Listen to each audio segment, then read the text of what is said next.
towards Mr. Zamir, but of course each of our panelists, please feel free to come in with I would like to ask why did the World Bank slash its forecast GDP by 0.2% from 4.9 in October to now 4.7?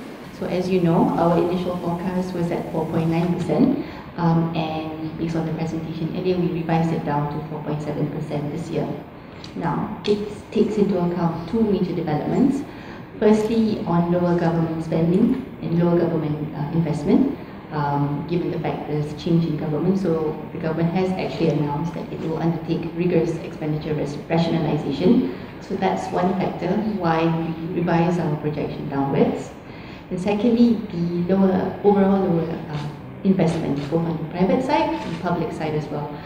So at least in the first quarter, towards the first half of this year, there was some slowdown in investment, mainly because there was a wait-and-see approach.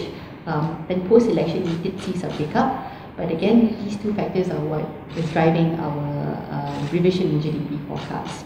I have a question on the government revenue. Since it's been said to be at a relatively declining rate, what kind of measures can the government actually take to boost its revenue? Okay. There is a sustained decline in government's revenue as a percentage of GDP. So in our report, we did outline some measures going forward. The government did make some announcements in the recent budget, mostly, and we welcome these measures, particularly on the tax on import service provider, as well as going forward looking into taxing foreign services of media entertainment such as Netflix and whatnot.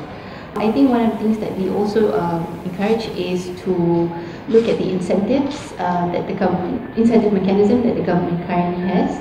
At the moment, there are various mechanisms that various tax incentives that the government is actually that is in place, and some of these are actually not really are actually foregone tax